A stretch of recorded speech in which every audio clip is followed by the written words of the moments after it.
and welcome to Casual Buddhism. I'm your host, Cindy Rasicot, author of Finding Venerable Mother. And of course, we're joined every week with Venerable Mother, Venerable Dhammananda and Thailand's first fully ordained Theravada nun.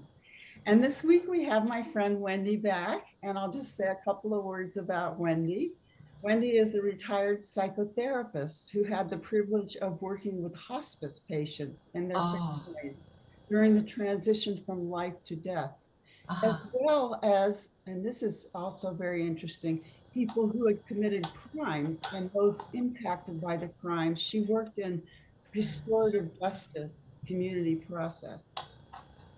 She's very interested in social justice and very active, and she promotes healing in both individuals and interested in promoting healing in individuals and the community. Now, one moment of exaltation. She is currently loving being a grandma to her 1-year-old grandson, Liam.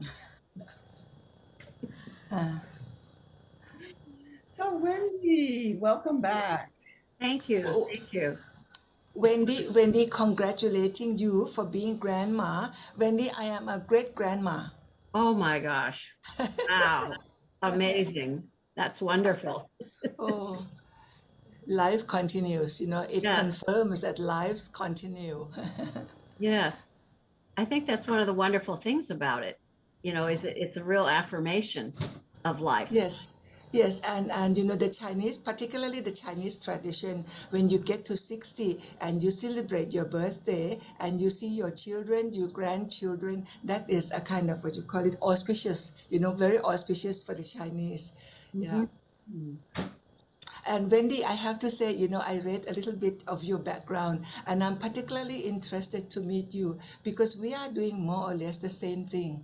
Right now, we have patients, with cancer patient living with us, and literally, I had to put the dressing for her for many days. Wow! Now she has improved a lot, and it is all about what you do, all about your job. Yes. Yes. I don't do that right now. I mean, but in my past. Mm-hmm. I always considered it a real a gift, to myself. Yes. That I would get to do that. That I would be allowed to be with people when they were on that journey, and also with their families, and also just to try to be a companion on their journey. And it felt like an honor that they would allow me in. Oh, yes. Wonderful way of looking at it. And I think it is even more important to the relatives of the person. Yes. Now I feel, because of this family being so close to me, I feel how it affects, if one person is very ill, how it affects the whole family. They have to adjust themselves, they really have to adjust themselves physically, because this one has to be with the mother, 89 years old mother who is already also bedridden, and then how the sisters had to make shift, going to see the mother, coming to see the sister, like that. It really evolved around these two patients in the family, and how these members, if their background has something to do with Dharma, with the teaching of the Buddha as the spiritual foundation, then they would be going through this much, much easier. Mm-hmm. Otherwise, it is a real suffering. I would say that more suffering to the relatives than the person who is taking the journey. Yes. This is, I really have seen that. Yes.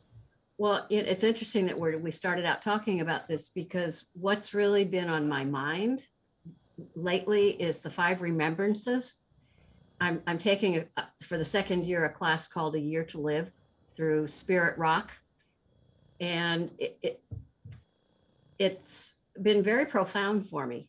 Even though in my past I've done a lot of work, with dying patients and grieving relatives. It's like now looking at my own my own time, and also looking at the time that I have left, which is the present, yes, and trying to be more accepting, which I think is also true of like what you're saying about the relatives, to come to an acceptance that this is a normal part of life. And if you cannot fight against it, it will be less traumatic and less painful, yes, that, if we resist it and fight against it, it makes it harder. Yes. So actually you take double burden. The one burden is the physical burden, the real pain and suffering that we are going through physically. And then you add on to that emotional burden. That emotional burden can be removed. We just take the burden of this physical burden only. That is fair enough. So this is about the training. This is about the Buddhist training, so that we can be anchored. All of us are getting old. If you are lucky enough to get to the age of getting old, how are we handling? Not talking about others, like Wendy has just said, that we're now talking about ourselves. Mm-hmm. Yeah. So Wendy, share with us this past 2 years training.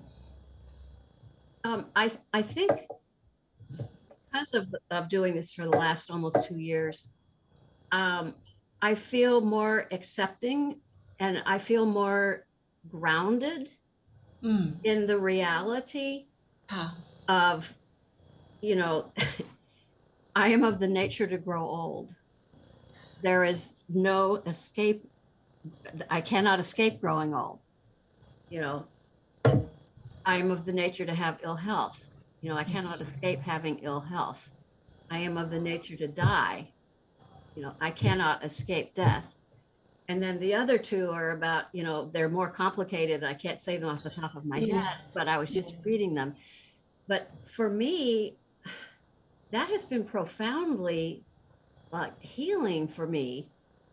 Like I was saying, to not be fighting against it, to not think, oh no, but to say, yes, this is the nature of my life. And I want to be aware of that. I want to know that, so that, and be grounded in that. I feel more grounded in it. Yes.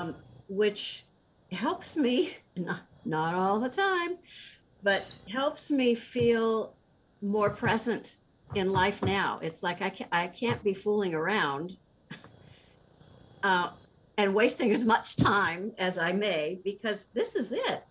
Yes. And that's also why my grandson is such a helpful being in my life, because he's a continual reminder that this is it. This is life. And I want to be present as much as I'm able at any given point in time, to be in it and to accept it. And that makes me feel more alive. Oh. And that's a good point. That's a good point. When you turn around and to say that make you feel more alive. Yes. Yes, it really does. And I feel more peaceful when I can be in touch with this, because my natural human tendency is to fight against the way things are, because I want them to be different. And if I can remind myself, I am of the nature to grow old. I cannot escape growing old. I am of the nature to have ill health. I cannot escape having ill health. I am of the nature. And it is okay to grow old. Yes. It is okay to grow old, but just to be able to feel it, to feel this aging. Aging is a process, but at the same time, you have to be in this present moment to actually feel it as it is. Yes. Without adding emotional part. We always add the emotional burden to it. Yeah. Just before our meeting today, I was in an in-person meeting with 4 other women that I've been in a book group with for over 20 years. And one of the women, her husband has been diagnosed with a very severe and terminal lung illness. It's not cancer. He's got this scarring in his lungs. So they're in the process of trying to figuring out what to do, but he's been told he can't be cured.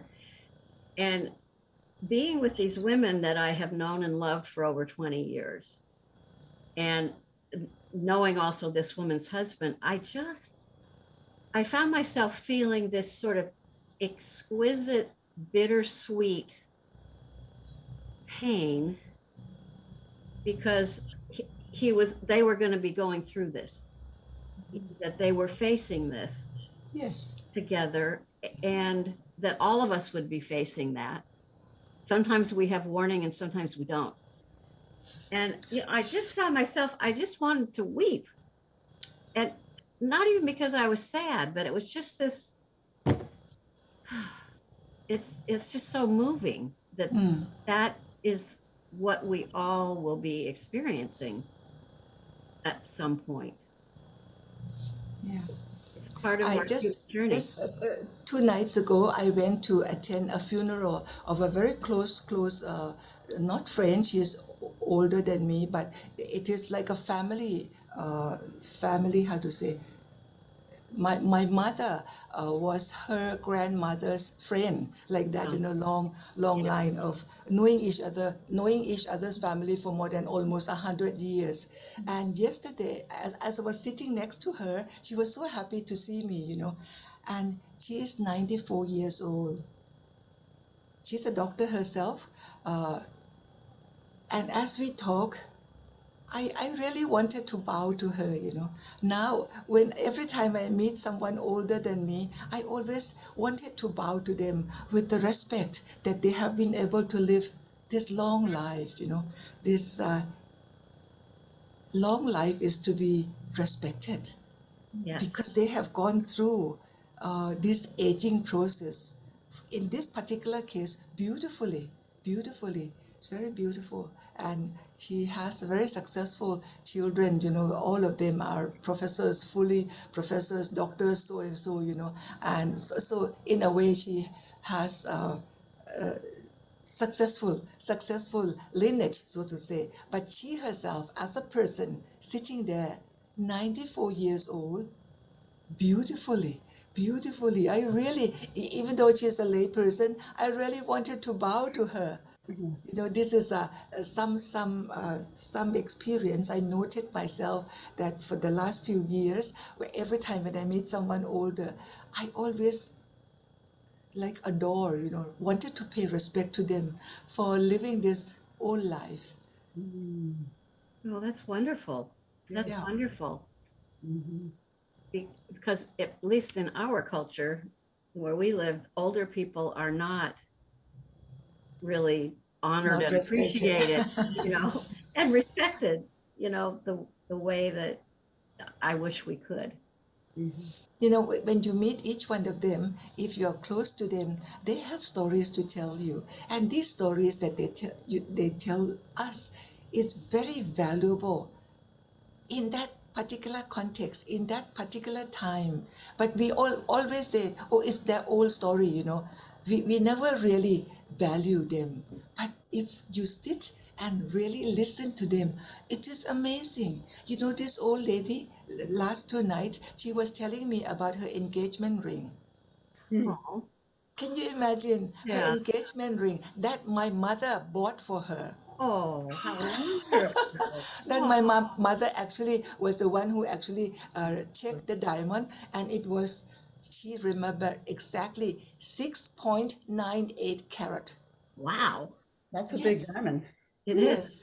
Yes. So these details that you get from someone older than you, it is amazing. Really kind of information that you have to respect. You have to respect. Mm-hmm. Yeah. My dad died at 98 last year. And, it was wonderful being with him. He lived out in a different state, but, I still would see him periodically. But, I loved his stories. And, some of the ones that he would tell over and over again, that were important to him.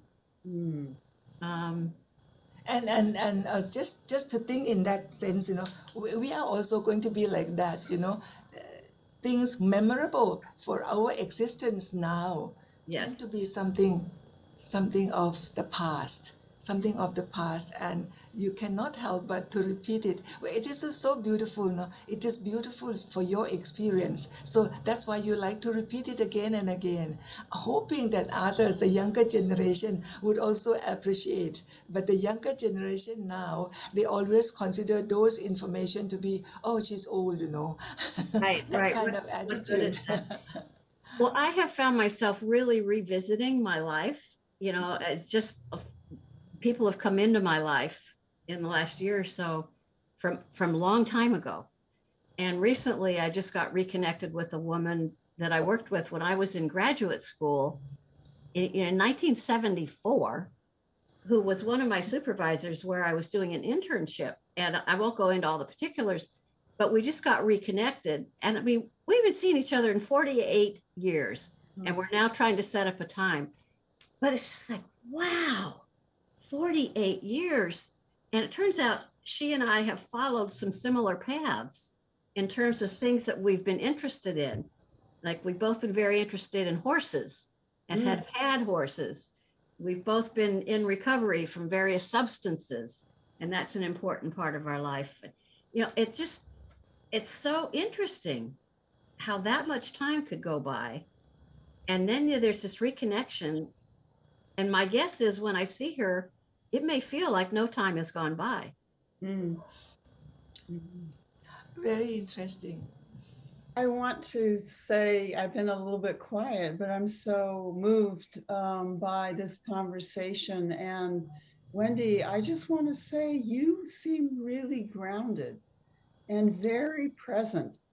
And I'm so, it's just exciting to see. I just wanted to share that with you. Thank you. Yeah, I think this is whatever you're going through, it's very powerful, and it's a shift that seems really good. Yeah, But thank I you. happen to know Wendy, so. Right. I do feel that, not all the time. I mean, I just get buzzing around like a wacky person, Right. but when I kind of can stop and like settle, it's like, oh, and I have to say, Venerable Dhammananda, the times that I have been with you, in your presence, even across all these miles, on Zoom, you touch my heart. I mean, I just feel like there's a heart connection, which makes me feel just so alive and even more grounded, like you're saying, Cindy. It's just there's the essence of who you are. Yes. Is so just powerful for me, and it feels again like such a treasure for me, because it stimulates something in me. Yes, when you say that, this is my meditation practice, that when I'm here sitting in front of you, I am for you 100%, not distracted. Yes. That's part of, I think, part of samatha meditation, that I can easily be centered. And here, as I'm talking to you, I'm wholly for you. And I find that is the essence of the healing also. When you are healing someone, maybe you don't need to say a word, but that person, the other person, needs your presence 100% to be with her. Mm-hmm. And that connection is a healing process. Yes. No, I feel that very, very much.